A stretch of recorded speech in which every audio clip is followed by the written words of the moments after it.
Orang harus terganggu oleh anaknya itu orang tuanya. Kalau sudah kiri kan adatnya kan nggak sopan seperti ini. Saya bilang sopan itu kebutuhan setelah ilmu. Menurut ilmu adalah anak yang harus diganggu anak itu orang tuanya, itu menurut ilmu. Sopan itu kok sih, bakas kok sih. Nomor loro telu. Aturan ilmu ditegakkan dulu. Bahwa yang jadi korban anak harus orang tuanya. Ketika anak ingin uang harus orang tuanya yang jadi korban. Jangan orang, itu ilmu. Yang kedua kalau kita baru bicara etika. Nah iso jaluk pas tangi masalah iki bocah.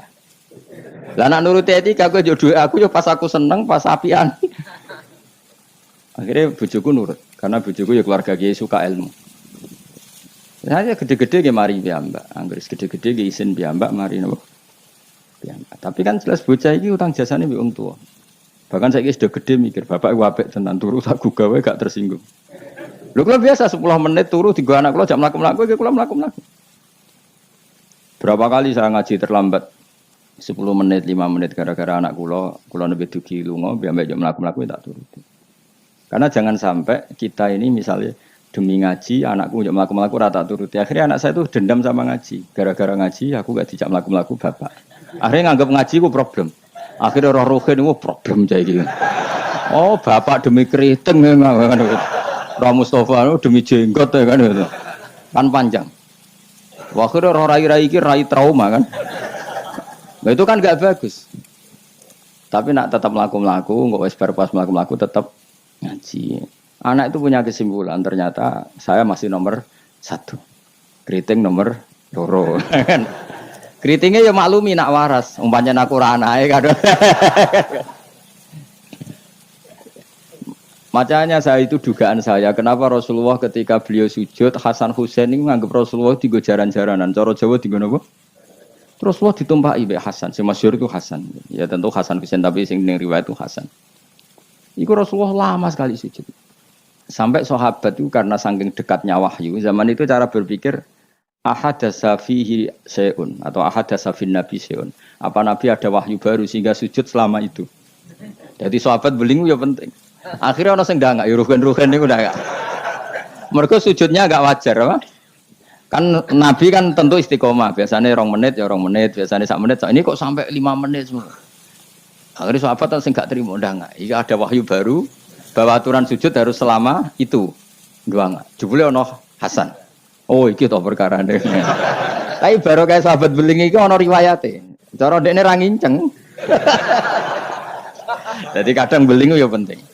Tapi sing beling ben sahabat ya. Mergo tetep akeh ganjarane. Ki ora usah salat dangak-dangak ngono ora usah. Kau belingi sahabat paling ngono belingmu kebablas. Akhirnya Nabi ngendikan, tadi saya sujud, sebetulnya saya ingin standar, ingin istiqomah, tapi ada cucu saya. Alasannya Nabi, ben putuku ramangkel be aku. Jangan sampai kebaikan itu jadi problem bagi anak cucu kita. Coba misalnya Nabi kiai-kiai nyaran saiki. Cah cilik tok ora usah masjid biasane. Duh, nek ana cah cilik teko jare karena khotibe tersinggung, pidato ora dirungokno. Dia momen jadi khotib kan ngono kok diganggu apa? Biasane sing ngamuk khotib. Dulu pernah beberapa masjid itu gawe pengumuman anak kecil kan. Iku sing nglawan kula tak tidar kok. Ben dolanan nang masjid. Karena negeri malah gue sudah bingung. Ngerame ya enggak gue khutbah, gak penting syarat rukun. Secara aku ini ora penting, penting kalau Jumatan ora tau meneliti. Tapi yang saya pastikan gini ya, secara ilmu itu muqaddam alal adab. Ilmu itu harus didahulukan alal adab. Ada hal-hal tertentu yang menang adab, tapi yang ilmu yang tidak wajib. Tapi nah ilmu fardhu ain pasti menang. Ya mau tadi misalnya, akhirnya anak kula nggih biasa gugah kula, nganti saiki nggih biasa. Sing terutama sing alit, nak sing gede nggih isin dhewe. Karena tadi bojo kula tak omongi ngono, nek ape lunga tadi kepentingan harus gugah saya ya gugah. Yang harus diganggu seorang istri adalah suaminya. Supaya aturan main itu jelas. Lho mbak dalam saya aja berani gugah saya, karena tak atur mbak dalam saya yang bagian ibu tak kaidah. Kalau ibu gerah, saya di rumah gugah, totok kok. Jika supir kula ya wani. Karena itu kaidah. Jangan sampai misalnya ibu gerah jam 1:30 karena etika nunggu Gus Bak wungu misalnya. Itu kan parah terus akhirnya sampai subuh. Jadi ilmu itu harus muqaddam apa?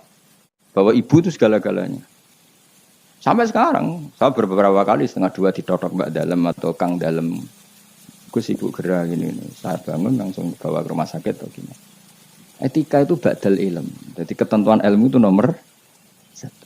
Iya, gue cukup. Wong anak iki kok delok TV itu rasa etika. Gitu. Tapi mesti mbok pikir gak delok ning omah tapi delok ning tangga.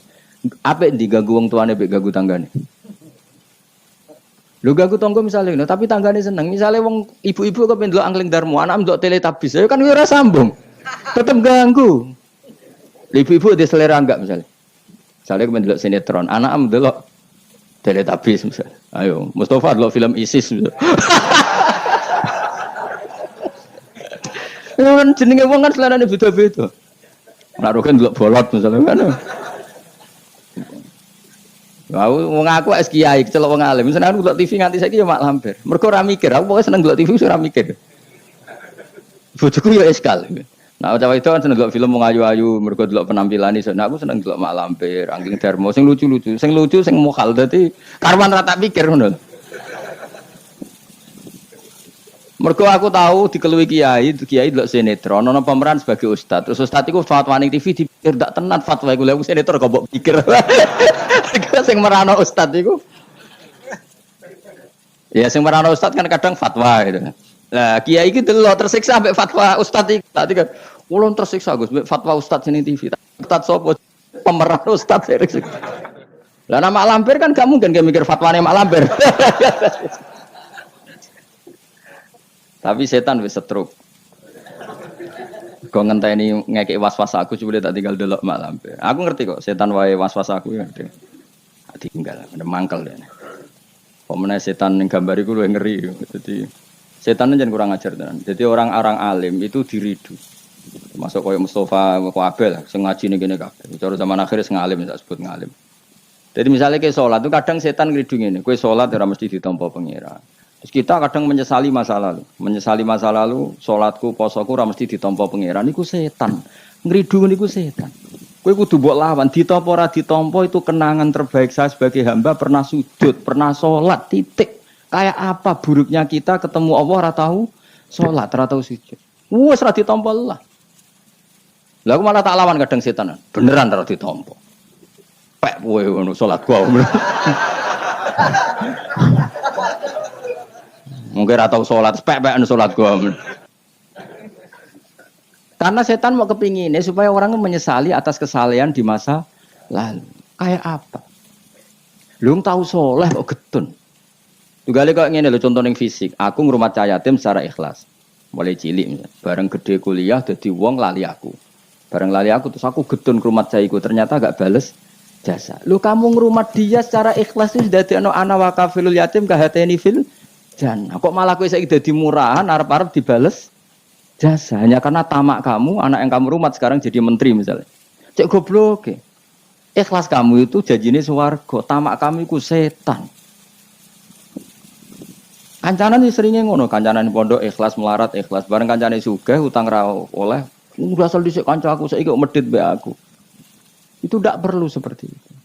Masa lalu kita yang ikhlas itu masa lalu yang luar biasa. Nah, tapi setan kepengen batalno ikhlas di masa lalu. Makanya di Ikhya itu setan saking kurang ajar. Ikhlas semis kliwat itu udah adek. Nah, zaman kue goblok kan mesti ikhlas loh. Lan cara Mbah Mun guyonane santri mbek kiai iku ikhlas santri. Mergo santri ku nyucup kiai sapa ikhlas. Bareng dadi kiai pikir-pikir ni rival ini ora kan. Dise asal kiai dicucup zaman santri ya to. Bareng dadi kiai ki rival iki rapati alim gitu. Ikhlas dia. Kelakuanem lha apik endi kan. Gampangane kok angel temen nerangno. Ayo kelakuanem apik endi zaman mondok wis saiki. Ning bab iku lho. Ah ya, boleh iki sing ngomong iki lho. Apik zaman mondok. Wis dadi kiai mikir kan. Kono sro kiai politik Mustafa wah ora menarik cara dia. Jadi nah, kalau ada setan seperti itu tinggalnya delok mak lampir. Lho kula lah sering diridu setan. Sampai kadang kula saking ekstrem, meneh nek kuwetan sing ngandani. Umpama Jibril ngandani aku, nek aku ahli neraka, iku tetep aku sujud mbek pengira. Mergo kelazimane kawula iku ya sujud mbek pangeran titik. Meskipun Jibril ora ngalah ngabari ngono iku ora kowe ya. Cuma nggo nglawan setan harus pakai nama besar. Jadi setan itu jangan kurang ajar tenan. Jadi barang sing wis kliwat udah makanya disebut alladzi yuwaswisu fi sudurin nas. Maka ada ulama yang sampai cara ngendikan gini. Allah itu ketika melawan santet itu hanya dengan sifatnya. Qul a'udzu birabbil falaq hanya dengan sifat satu, birabbil falaq. Langsung min syarri ma khalaq wa min syarri ghasikin idza waqab wa min syarri nafatsati fil 'uqad. Jadi untuk melawan santet Allah itu hanya menceritakan satu sifat kedikjayaannya yaitu birabbil falaq. Tapi ketika Allah untuk melawan waswas itu Allah cerita 3 sifatnya. Qul a'udzu birabbin nas, malikin nas, ilahin nas, min syarril waswasil khannas. Jadi sampai Allah menceritakan 3 kekuatan sifatnya untuk melawan waswas. Itu betapa seriusnya waswas. Sampai Allah untuk melawan itu menceritakan 3 sifatnya. Karena betapa bahayanya waswas. Waswas itu apa? Alladzi yuwaswisu fi sudurin nas. Jadi aku ini misalnya ngaji mbek Ruhin Mustofa mbek kabeh. Tak rewangi ngaji ngene yo perlakuane ngene-ngene wae iku setan kan. Mulane kita senengi terus Mustofa bar. Senajan tahu yo ngerti arah prospek. Yo rasa nganti sok beno yo ora prospek. Kok saiki nganti sok beno ora. Lha malah bayanganku nganti ning akhirat yo ngel-ngel aku, yakin. Wong aku bayangno rai-rai ngene iki, nganti ning akhirat tuh yo. Cara aku mlebu swarga langsung mbek pangeran disalah lha yo hak mentalamu lho. Terus prospeknya ning ndi jajal ngancen. Tapi piye-piye perintahnya pangeran, iki umatnya Rasulullah, umatnya Kanjeng Nabi, perintahnya pangeran rumat hak umatnya Nabi. Aku gak oleh gutun ngurmat umatnya Kanjeng Nabi Muhammad jebule gak pros. Wah itu kayak apa tersinggungnya Kanjeng Nabi. Mana kula wis happy, mulang ning ndi kula happy. Kula mulang mling goblok setengah goblok sampai setengah kiai, setengah wong bingung wis tak ulangi kabeh. Piye-piye statusnya umatnya Kanjeng Nabi Muhammad sallallahu alaihi wasallam. Kula pernah di satu forum mulang wong alim tok ya tahu. Ya menawa mbek ngetes barang macam-macam ngene ate ya ora roh. Ya iya toh misalnya alumni pondok kan wong alim kabeh sudah dadi kiai. Mbah Mun saking senenge kula nu sering kan mulang teng alumni, Mbah Mun teng dalem tak takon cadel. Ini Mbah Mun apa? Delok Gus teng video. Iku ya wah repot ya. Aku ya pede wae. Mergo aku ngene pikiran, aku ora pede tambah keliru tambah repot. Santai.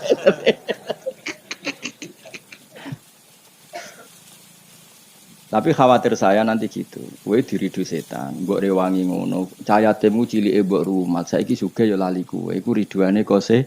Mestinya mbok jawab. Itu kenangan terbaik saya tahu derekno perintah Rasulullah sallallahu alaihi wasallam kon rumat cah yatim. Lah arep-arep dibales jasa iku keinginane setan. Jadi rumat cah yatim ki nuruti perintah Rasulullah, tomak iku perintah setan. Berarti setan harus kamu lawan. Iku min syarril waswasil khannas. Jadi sudah. Malah cara aku beneran, cara aku dadi wali. Menawa ya wali menawa. Pokoke cara aku nganggo pikiran wali lah ben berapati dihasuti wong. Cara aku nganggo pikirane wali, ngrumat Mustofa Ruhin dadi sugih lali aku malah seneng. Ben ganjaranku utuh. Nak diwales dadak kalong. Nggih mboten cara aku nganggo pikirane wali. Senajan to iku ora mungkin Mustofa bales aku ya ora mungkin. Umpama ya ujuk-ujuk Mustofa juga di Ferrari. Oh, ya mohal mestinya, tapi iki mau. Terus mending ngene, wah Gus, kula mau goblok jenengan pinter melarat jenengan sugih numpun Ferrari iki. Pek. Mosok wong jenggoten numpak Ferrari misalnya. Kan bid'ah. Mustofa maksudnya sing tak gojok Mustofa. Ora wong jenggoten liyane ora Mustofa. Tetep aku cara nganggo pikiran wali gak seneng. Gak senengku kuwatirku iku dadi walese ngumulangku selama ini. Tidak Mustofa atau lali numpak Ferrari ngalor ngidul lali aku kan malah apik. Malah apik perkarane aku ora diwales. Cuma aku ya ndonga muga-muga gelem ngaji meneh. Saiki malah ngegang nang mall numpak Ferrari. Senajan itu mokal ke bayangno ora mokal. Wonge jenggoten khusuk ngene terus ngono mokal gak? Tapi tetep mungkin lho pangeran. Tapi nek iso ya aja. Wis khusuk ngene kok aja Mas. Lho kan gelem tak dongakno, dongaku mandi, yakin mandi. Pokoknya aku donga sing aneh-aneh aku mandi mesti. Gelem ora gelem tak dongakno saiki. Mosok sampeyan akeh ngamini gak mandi.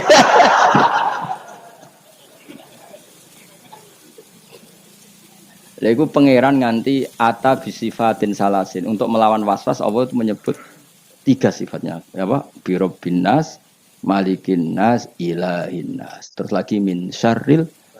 Lho kok ambek bojo ki ngoten. Nak ambek kecewa ambek bojo, ambek anak ta ambek tangga. Mesti ya diridu ngoten. Tapi anggar kula balekno niki bojo kula.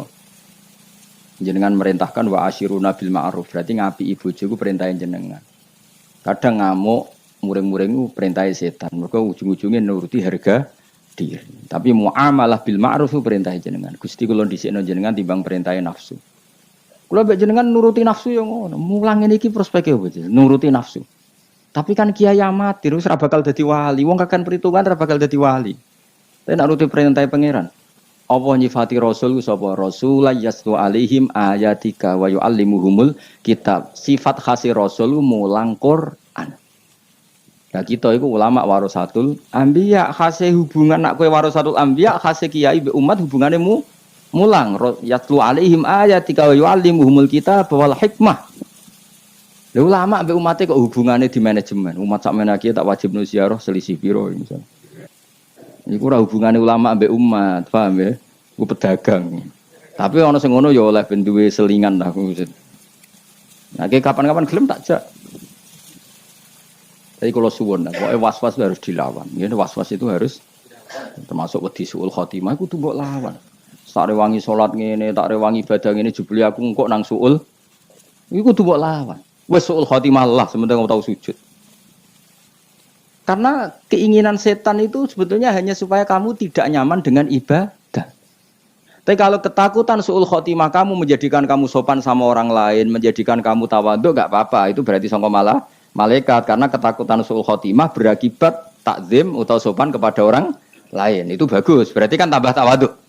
Mesti tambah tawadhu, aku soleh lah ya, orang mesti husnul khotimah. Akhirnya tawadhu be wong liya. Itu bagus, karena efeknya bagus. Paham ya?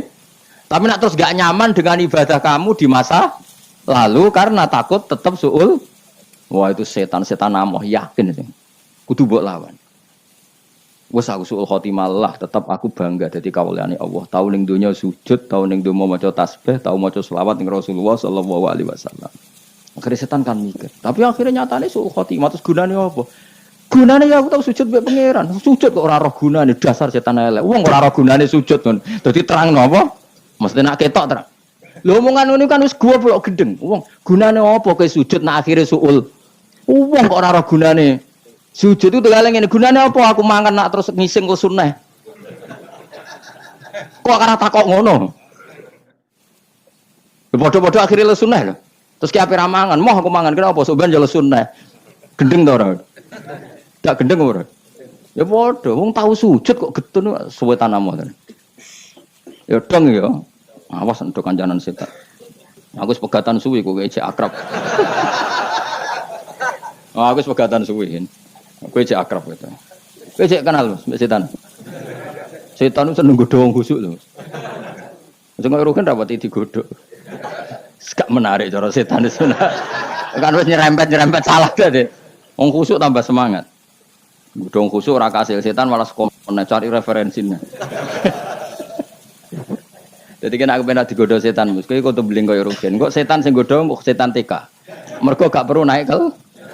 Tapi nak kowe khusuk, setan itu belajar meneh. Referensi ini diwaca meneh, tambah pinter. Padahal kowe wis gak belajar mendagangan pitik wae.